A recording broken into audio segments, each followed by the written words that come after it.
Olá, mais uma vez aqui estamos com o nosso programa Alinhando os Ponteiros, trazendo você até a Palavra de Deus, estudando versículo por versículo aqui no livro de Atos dos Apóstolos. Estamos vendo a história da igreja, a história de como a igreja cresceu, como a igreja caminhou, como a igreja cristã foi espalhada no mundo inteiro. Quais os primeiros passos, como foram as primeiras mensagens do Evangelho. Onde eram pregadas essas mensagens? Vamos ver hoje, no nosso programa, este tema. A mensagem do Evangelho foi pregada nas sinagogas. Isto mesmo. Primeiramente, os apóstolos, Paulo e a sua equipe, na sua primeira viagem missionária, procuram sempre as sinagogas. Vamos ver por quê? Vamos ver que mensagem era pregada nas sinagogas. Vamos ver a reação dos judeus, a reação daqueles que ali estavam, como recebiam essa mensagem. Deixe o seu coração aberto para Deus. O Senhor vai falar com você. O programa Alinhando os Ponteiros já começou.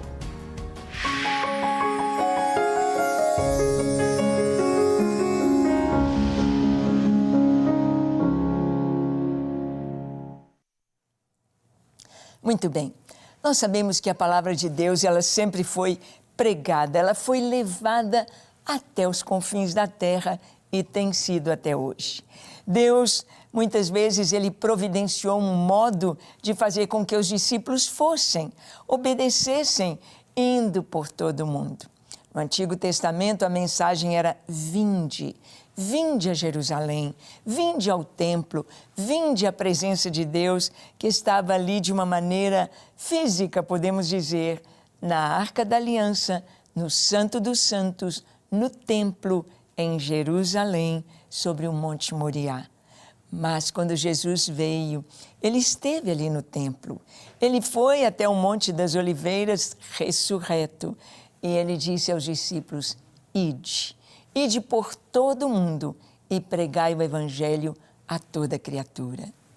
Jesus disse: aquele que crer será salvo, quem porém não crer já está condenado. E nós vamos ver aqui que a mensagem do Evangelho, a mensagem pura de Jesus, quem é Jesus, o que Jesus veio fazer, Jesus como Messias, era pregada por esta equipe missionária liderada por Paulo. O apóstolo Paulo. Abra sua Bíblia em Atos, capítulo 13. Nós vamos ler do 23 ao 25. Vamos ver o ensino das Escrituras sobre o Messias na mensagem de Paulo em Antioquia. Está escrito assim: da descendência deste, conforme promessa, trouxe Deus a Israel o Salvador, que é Jesus. Havendo João primeiro pregado a todo o povo de Israel, antes da manifestação dele, batismo de arrependimento. Mas, ao completar João a sua carreira, dizia: não sou quem supondes, mas após mim vem aquele de cujos pés não sou digno de desatar as sandálias. Bem, aqui o apóstolo Paulo está falando o comecinho do Evangelho. Ele está dizendo sobre Davi, falou sobre a formação da nação de Israel através de Abraão, Isaque, Jacó, os patriarcas, e ele fala sobre Davi. Porque Deus havia dito que da descendência de Davi viria um ungido, o Messias, aquele que haveria de reinar sobre toda a terra. Por que da descendência de Davi? Porque Davi foi rei em Israel. O descendente de Davi seria um herdeiro legal do trono de Israel e com autoridade para reinar sobre as nações, sobre o mundo. Um reino que, diz a Escritura, seria um governo sem fim. Para alguém reinar num governo sem fim, é preciso ser imortal, é preciso ser eterno, é preciso ser o Filho de Deus. Por isso, Paulo está pregando aqui, dizendo que da descendência de Davi, conforme a promessa, Deus trouxe a Israel o Salvador, que é Yeshua.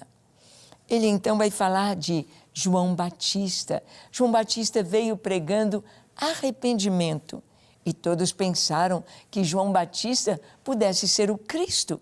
Ele era diferente, ele pregava com autoridade, ele era um homem santo de Deus, ele era um homem cheio do Espírito Santo. E perguntaram para ele, tanto os fariseus quanto vários judeus perguntaram, tu és o Cristo? E João Batista respondia, não, eu não sou o Cristo. Ele disse que ele era a voz do que clama no deserto. E o clamor de João Batista era para que houvesse arrependimento. Paulo, então, fala de João e diz, João, ao completar a sua carreira, ou seja, antes de ser preso, antes de Herodes colocá-lo na prisão, ele disse, não sou quem supondes, eu não sou o Cristo, eu não sou o Messias, mas após mim, logo após João, veio Jesus. Após mim, vem aquele que não sou digno de desatar as correias das sandálias. E Paulo, então, trouxe esse primeiro ponto, o ponto da vinda de Jesus, apresentando Jesus como Messias e falando de João. Falando de João Batista como aquele que afirmou na sua época que ele não era o Cristo, mas que o Cristo viria depois dele. E o Cristo era tão maior do que ele não seria digno de ser um servo do Messias. Não seria digno de desatar as correias das suas sandálias para lavar os seus pés. Ele não seria digno, ou seja, ele considerava o Messias muito acima dele. O Messias seria mesmo filho de Deus. Vamos ver a continuação dessa mensagem de Paulo, versos 26 a 29 de Atos, capítulo 13. Paulo agora falando da morte de Jesus. Ele diz assim, irmãos, descendência de Abraão, e vós outros os que temeis a Deus, a nós nos foi enviada a palavra desta salvação. Pois os que habitavam em Jerusalém e as suas autoridades, não conhecendo Jesus, nem os ensinos dos profetas que se leem todos os sábados, quando condenaram, cumpriram as profecias. E, embora não achassem nenhuma causa de morte, pediram a Pilatos que ele fosse morto. Depois de cumprirem tudo que a respeito dele estava escrito, tirando-o do madeiro, puseram-no num túmulo. Bem, aqui Paulo prossegue a mensagem depois de dizer que João Batista havia afirmado, eu não sou o Cristo, eu não sou quem vocês pensam, eu não sou o Messias, ele vem logo após mim. Então, aqueles judeus naquela sinagoga, não só ali em Antioquia da Psídia, não só na Ásia Menor, não só na Europa, mas os judeus que estavam se reunindo nas sinagogas não sabiam exatamente o que havia acontecido em Jerusalém. Não sabiam a respeito de Jesus exatamente os fatos como aconteceram. Então Paulo diz, olha, vocês que temem a Deus, vocês que são descendentes de Abraão, para nós, Deus nos deu essa palavra de salvação. Deus nos trouxe a mensagem de salvação através de Jerusalém.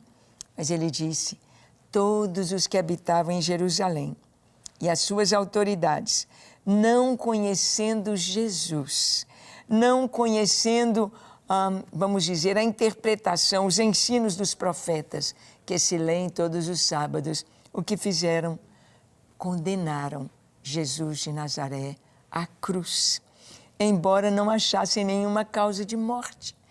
Paulo está explicando que Yeshua de Nazaré é o Messias. Está explicando que, apesar dos judeus terem nas sinagogas a leitura das Escrituras, não reconheceram Jesus como Messias. E pela falta de conhecimento, o condenaram à cruz. Pediram a Pilatos que ele fosse morto. E depois de cumprirem tudo o que a respeito dele foi escrito, tirando do madeiro, o puseram num túmulo. Paulo, então, está trazendo passo a passo o Evangelho, o que houve com Jesus de Nazaré.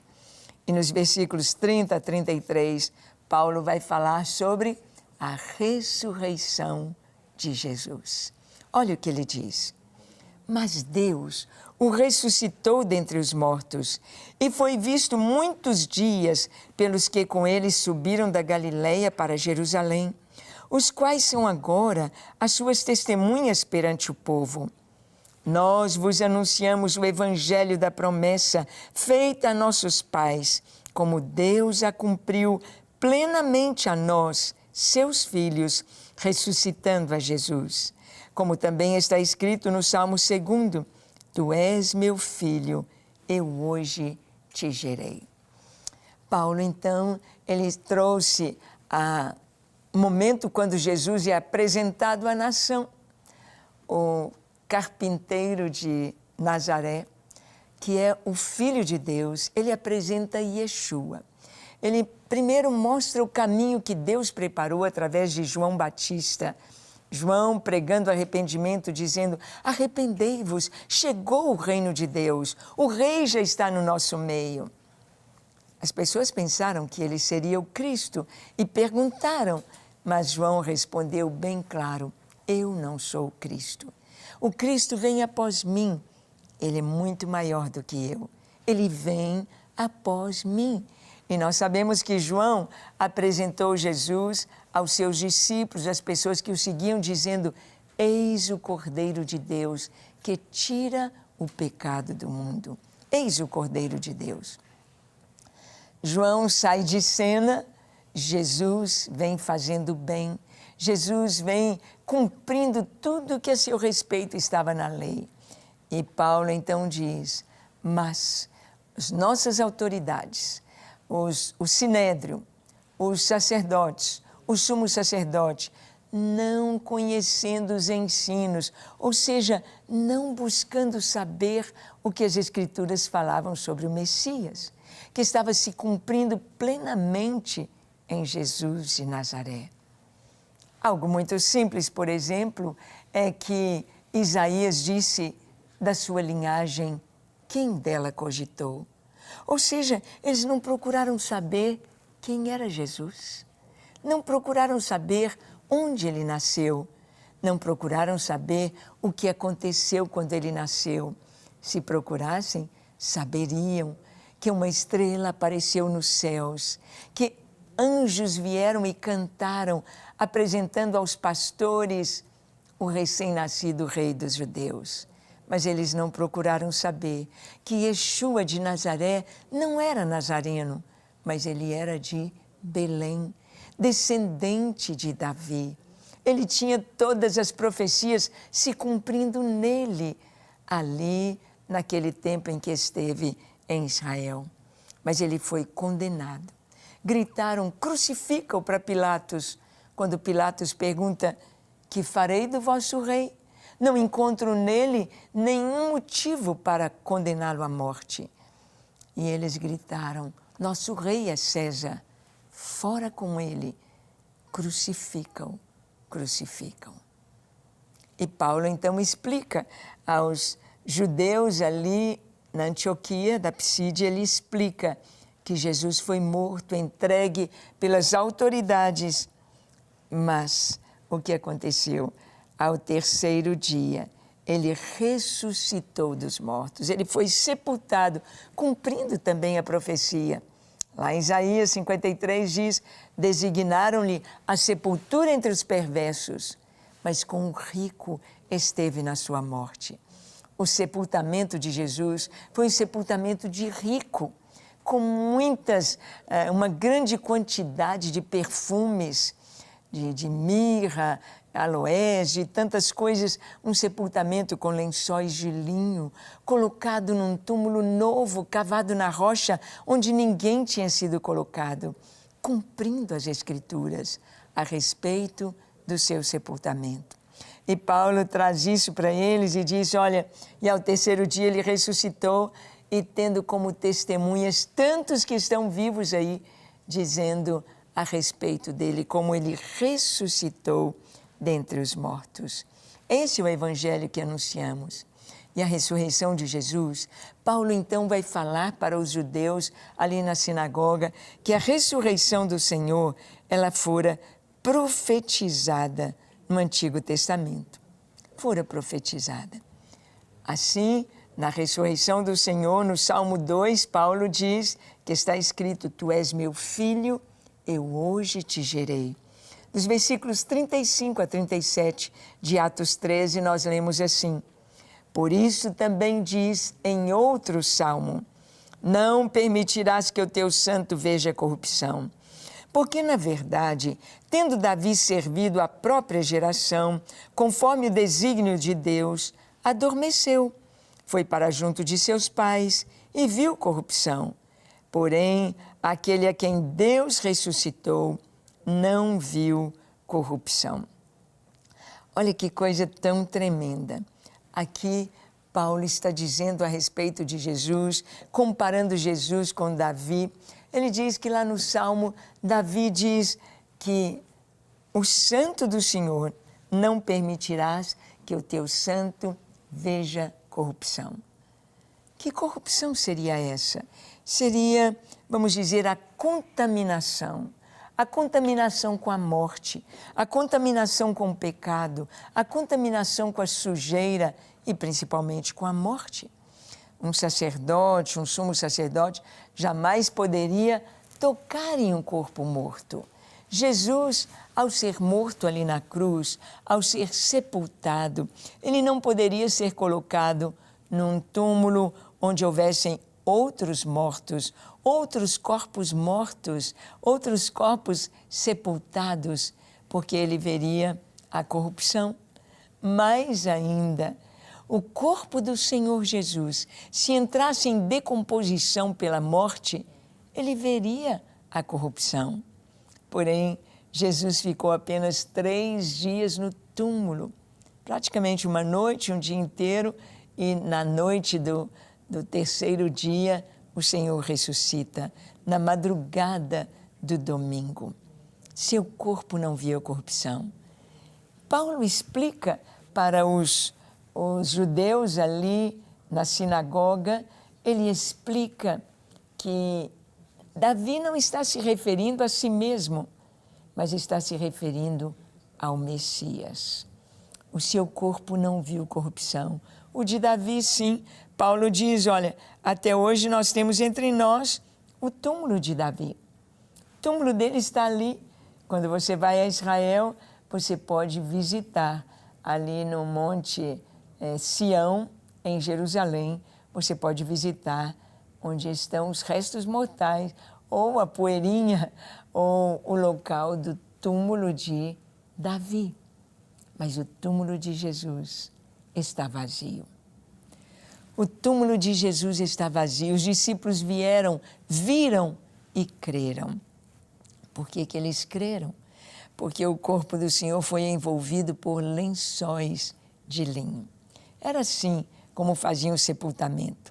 Lavavam o corpo, envolviam com lençóis. Então ficava praticamente como uma múmia, não faixas estreitas, mas faixas largas, lençóis. Ficava apenas o rosto de fora e sobre o rosto eles colocavam um lenço.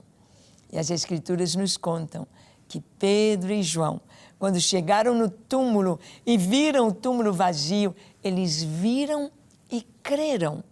Por que creram? Porque apenas de ver não podiam pensar, alguém roubou esse corpo.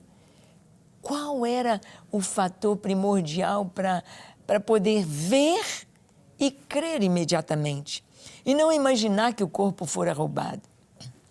É porque ali estava aquele casulo vazio, aquele formato do corpo do Senhor, naqueles lençóis engomados por aquelas especiarias, como uma goma sobre aqueles lençóis. O lenço que estava sobre o seu rosto estava dobrado, colocado na cabeceira. Estava vazio. Não tinha jeito de sair de dentro daquele casulo sem cortar, sem abrir. Não tinha jeito. O corpo do Senhor ressuscita em outra dimensão, numa dimensão diferente desta do nosso corpo de carne e osso, desse corpo que temos agora de pó da terra e que não pode atravessar paredes. Mas o corpo do Senhor Jesus, um corpo glorificado, ressurreto, não tinha nada que pudesse impedi-lo de sair, de caminhar. O Senhor nem precisava que a pedra do túmulo, da boca do túmulo, fosse rolada. Mas um anjo fez isso para atestar a ressurreição do Senhor.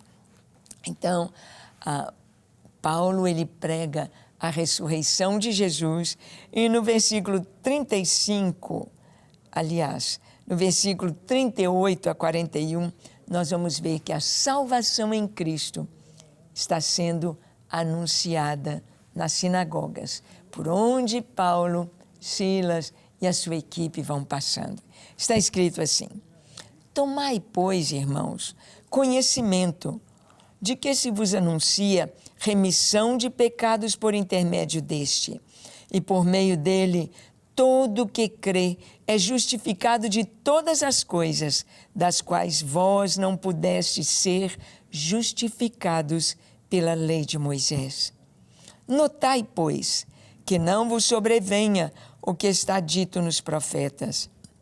Vede, ó desprezadores, maravilhai-vos e desvanecei, porque eu realizo em vossos dias obra tal que não crereis se alguém vô-la contar. Oh, como Paulo traz a mensagem de salvação. Ele traz o apelo e Paulo traz também uma palavra de alerta, uma palavra de posicionamento diante da mensagem recebida. Ele diz: tomem conhecimento. Está sendo anunciado para vocês a remissão dos pecados, porque a morte de Jesus na cruz não foi para ser um mártir, não foi para olharmos para Jesus e dizermos: oh, como Jesus sofreu. Se ele sofreu tanto assim, como exemplo, como modelo para nós. Não, a morte de Jesus não foi para ser modelo para nós. A morte de Jesus foi vicária, foi substitutiva. Ele morreu ali na cruz em meu lugar, em seu lugar, em nosso lugar, em lugar de toda a humanidade, para todo aquele que nele crê, não perecer, mas receber a vida eterna. Sim, Jesus deu a sua vida ali na cruz, essa morte vicária, substitutiva, no nosso lugar, para trazer o perdão, a remissão dos pecados. Não existe nenhuma religião no mundo que possa trazer o perdão dos pecados. Todas elas trazem penitências, trazem castigos, mas Jesus assumiu o nosso lugar, assumiu a nossa culpa para que nós pudéssemos ser salvos. E é isso que Paulo explica nas sinagogas por onde ele passa. Apresenta Jesus como Messias e o perdão dos pecados e a salvação eterna em Jesus. Por sua morte, sua ressurreição e sua vitória sobre o pecado. E você? Já se decidiu por Jesus? Você escolhe Jesus para ser o seu Salvador? Recebe o seu perdão? Vamos orar? Feche os seus olhos, curve a sua fronte. Se for possível, se ajoelhe. Ore comigo, entregando a sua vida a Jesus, dizendo assim: Senhor, eis-me aqui em Tua presença. Eu abro o meu coração, te entrego a minha vida, todo o meu ser. Lava-me, Senhor, perdoa-me, Senhor, perdoa todos os meus pecados, limpa-me, dá-me um novo coração. Dá-me um coração puro para andar na Tua presença. Eu quero fazer a Tua vontade e te servir e te seguir todos os dias da minha vida. Recebe-me A Ti, Senhor, eu entrego o meu viver com tudo que sou, com tudo que tenho, para sempre. Amém, amém e amém. Graças a Deus. É isso aí. Nosso Deus é maravilhoso e é fiel. Esse Deus perdoador quer que você leve esta mensagem a outros corações. Seja fiel, leia a palavra de Deus, cresça espiritualmente e te convido a estar conosco quando no próximo programa aqui estaremos compartilhando com você a palavra de Deus. Até lá!